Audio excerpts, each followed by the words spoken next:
In this video I'm going to show you how to activate the brake pad replacement service mode. First, make sure that the car is on mode 1. Press the ignition one time. You can see this when the airbag light is lighting up.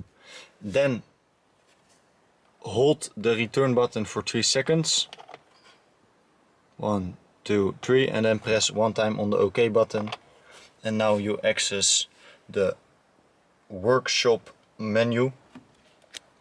With this button here to the left, scroll down. And then here you have the brake pad replacement mode. Select OK. And here you have condition not fulfilled, to try again OK, to cancel back. So guys, I hope this video was helpful. This is how to activate the brake pad replacement service mode on the Mercedes eSprinter from 2024.